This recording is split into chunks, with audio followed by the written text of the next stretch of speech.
উন্নয়ন কার্যক্রম হয়েছে।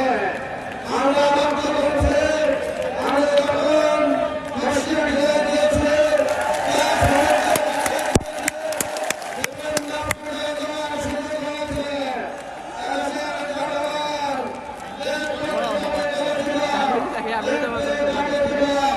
আমরা নিরাপদে বসবাস করতে চাই।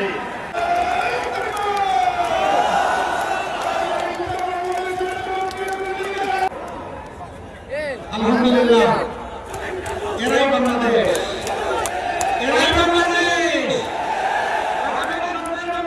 এদের জন্য করতে চাই ইনশাআল্লাহ। দেখেন না কি সুন্দর দাড়ি লেগে আসছে, আমার রু আমার মতো সাদা করে ফেলছে, শুধু চুলটার দিকে খেয়াল ছিল না, বলে দিয়েছে টুপি আমার ঠিক করেছে, জামা সাদা রেখেছে, তবে পাঞ্জাবি পরবে। যা ইনশাআল্লাহ।